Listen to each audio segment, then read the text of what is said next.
আজকে ভয়ঙ্কর এক বিষয় নিয়ে আলাপ আলোচনা করব। তো কতটুকু আলাপ আলোচনা করতে পারি আল্লাহ তাআলা ভালো জানে। তো বিষয় প্রসঙ্গটা হচ্ছে সুদ নিয়ে। আল্লাহ তাআলা সুদকে হারাম করে দিয়েছেন এবং ব্যবসাকে হালাল করে দিয়েছেন।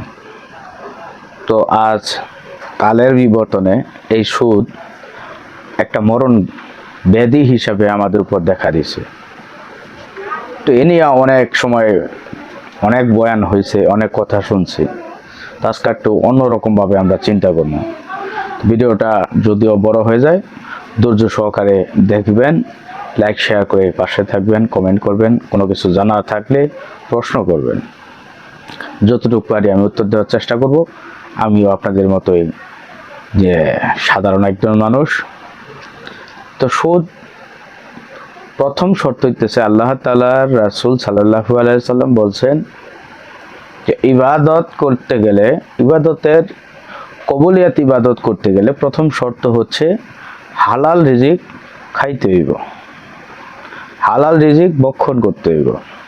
তো রিজিক অনেক প্রকার, তো হালাল জিনিস খাইতে হইব। তো হালাল খাওয়ার পরে তবে আমি কবুল ইবাদত করতে পারব। যদি আমার খাবার হালাল না থাকে তাহলে ইবাদত কবুল হওয়ার কোনো গ্যারান্টি নাই।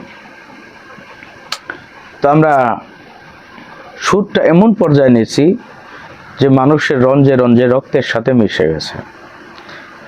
আবার এর ভয়াবহতা না বুঝতে পারার কারণে আমরা আল্লাহর সাথে জুলুম করে ফেলতেছি। তো বিষয়টা একটু খোলামেলা এবার আলাপ করি। দেখেন, আমি যদি সুদ খাই বা আপনি যদি সুদ খান, সুদ খাওয়ার পরে কিন্তু পাপটা ওই জায়গায় শেষ না, তখন থেকে পাপের সূচনা মাত্র। তো কিভাবে?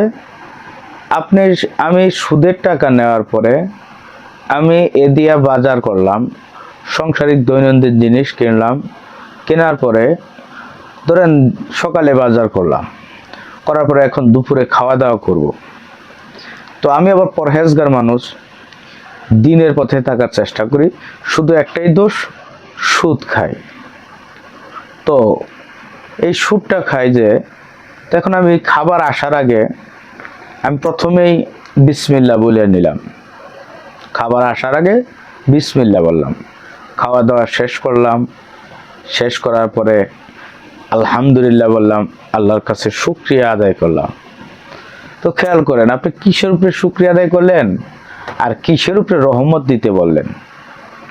আপনি সুদ খাইলেন, সুদের টাকায় বাজার করলেন, তখন খাওয়ার আগে বিসমিল্লাহ বললেন যে আল্লাহ এই খাবারে বরকত দান করুক। কোন খাবারে? সুদের টাকায় কেনা খাবারে। সুদের টাকায় কেনা খাবারে আল্লাহ বরকত দান করুন। আবার খাওয়ার শেষে আলহামদুলিল্লাহ বলতেছি যে আল্লাহর কাছে শুকরিয়া, অশেষ মেহেরবান যে আল্লাহ আমাকে দুপুরের খানা খাওয়াইছে। কি খানা খাওয়াইছে? সুদের টাকায় কেনা খাবার খাওয়াইছে। তাহলে কি আল্লাহর উপরে যে দায়টা করলেন বা আমরা করি, আবার আল্লাহর উপরে রহমত চাই, আমাদের এই স্পর্ধা কতটুকু হইল? একে তো হারাম হারাম হারাম খাবার কিনলাম, তারপরে আল্লাহর কাছে রহমত চাইতেছি, আবার আল্লাহর কাছে শুকরিয়া আদায় করতেছি, এটা রহমত হিসাবে নিয়া যে খাবারটা আল্লাহর রহমত, আমি খাইলাম, আল্লাহর কাছে লাখো কোটি শুকরিয়া। বিষয়টা এমন না? তো নিজের অজান্তে সুদ খাইলাম, এটা একটা পাপ, জঘন্যতর পাপ। কিন্তু সুদ খাওয়ার পরে আপনি আল্লাহর উপরে বরকত দেওয়ার জন্য দোয়া করবেন, এটা কেমন ধরনের বেয়াদবি আর এটা কেমন পাপ? এটা চরম থেকে চরম পাপ। তো আমরা যারা মারফত নিয়ে কথা বলি, শরীয়ত হাকিকত তরিকত নিয়ে কথা বলি, তারা খেয়াল করে বিষয়টা শুনবেন, বাজ পাখির মতো কথাটি শোনেন। আপনি সুদ খাইলেন, খাওয়ার পরে এই সুদের টাকা দিয়ে বাজার করলেন, করার পরে খাবার যখন সামনে এলো, খাবারটা শুরু করলেন বিসমিল্লাহ দিয়া যে আল্লাহ আমার খাবারে বরকত দান করো। এই তো যখন আবার খাবার শেষ করলাম, তখন আলহামদুলিল্লাহ বইলা খাবার শেষ করলাম যে আল্লাহ শুকরিয়া আদায় করুক আমার খাবারে অশেষ নিয়ামত দেওয়ার জন্য, তাই তো।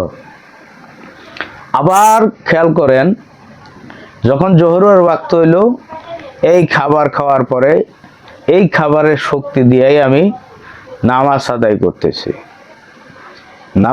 করতেছি, আল্লাহর সম্মুখে দাঁড়াইছি। সালাত মুমিনের সাথে মেরাজ। তা আপনি কতটুক ভয়ঙ্কর চিন্তাধারার লোক হলে বা কতটুকু অবশ লোক হইলে নামাজে দাঁড়াইতেছেন, সুদ খাওয়ার পরে সুদের টাকায় খাবার খাওয়ার শক্তি শরীরে নিয়ে সেই শক্তি দিয়া সালাতে দাঁড়াইতেছেন। তো সালাত পড়ার জন্য আমি নিরুৎসাহী করতেছি না, আমার পয়েন্ট ওই জায়গায় না।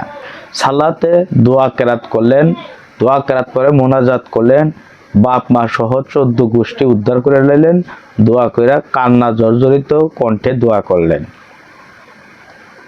আল্লাহর কাছে অশেষ রহমত, রিজিক দান করছেন, এই দান করছেন, সেই দান করছেন।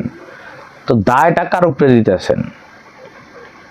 দায়টা তো আল্লাহর উপরে দিতেছেন যে আল্লাহর আপনার প্রতি শুকরিয়া, আপনি এই দিছেন। আল্লাহ আপনার উপরে অশেষ শুকরিয়া, আপনি ওই দিছেন, প্রতিপত্তি দিছেন, সম্মান দিছেন, এই দিছেন, এই দিছেন।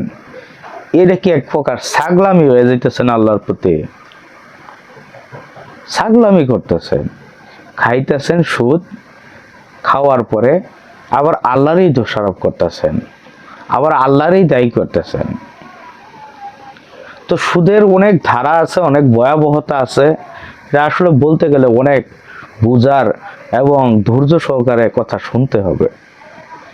আপনি এই সুদ খাওয়ার পর অটোমেটিকই সুদের চাকরি করতেছেন, এই চাকরির টাকা দিয়ে সংসার চলতেছে, বারবার আল্লাহর কাছে দোয়া করতেছেন, আল্লাহ আমার সন্তানকে মানুষের মতো মানুষ করো।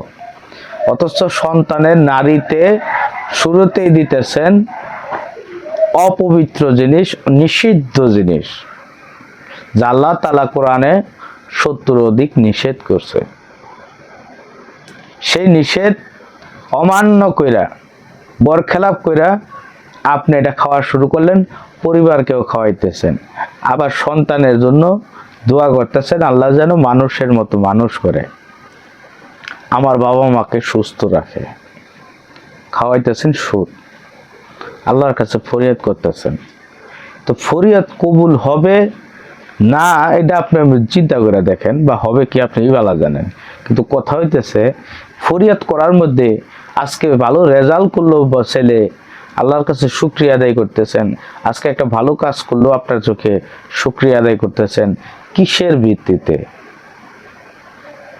সুদ খাওয়াটা অটল রাখছে সেই কারণে, নাকি সুদের শক্তি, সুদের খাবার খাইয়া যে শক্তি কাজ করছে সেটার উপরে আপনি দুনিয়াতে একটু স্বাবলম্বী হইলেন, হ্যাঁ, সচ্ছলভাবে চলতেছেন, দেখতেছেন বাহ্যিক দৃষ্টিতে, সেই সচ্ছলতার কারণে আল্লাহর কাছে দোয়া করতেছেন, আল্লাহ আপনার কাছে অশেষ রহমত, লাখো কোটি শুকরিয়া, আমার সন্তানকে মানুষ করতেছেন, আমার সন্তানকে জ্ঞান বুদ্ধি দান করেন, এইটা দেন, সেইটা দেন, ওইটা দেন। কি খাইয়া কইতেছেন? কি খাইয়া রবের কাছে কইতেছেন? সুদ খাইয়া কইতেছেন। আরে মরা গরুও যদি খাইয়া কইতেন, তারপরে তো মনে বুঝ দেওয়া যেত যে মরা গরু নিষেধ করছে একবার না খাইতে, মরা পশু নিষেধ করছে একবার না খাইতে, শুকর নিষেধ করছে একবার না খাইতে, আপনি সেটা মানেন নাই, সেইটা খাইয়া দোয়া করতেছেন, ইবাদত করতেছেন। সুদ খাওয়া নিষেধ করছে 70 বার, আপনি সেইটা শুনতেছেন না। তো যেটা শোনেন না, আল্লাহ যেটা নিষেধ করছে সেইটা না শোনার নামই কি? আল্লাহর সাথে প্রতিদ্বন্দ্বিতা করা। বিষয়টা এরকম না, আল্লাহ নিষেধ করছে বামে যাইও না, আপনি বামে যাইতেছেন, তার মানে কি? আল্লাহর আদেশ অমান্য করতেছেন। আর অমান্যকারী ব্যক্তি কি? পথভ্রষ্ট, লানতকারী ব্যক্তি। আল্লাহর আদেশ অমান্যকারী ব্যক্তি হচ্ছে আল্লাহ লানতকারী ব্যক্তি।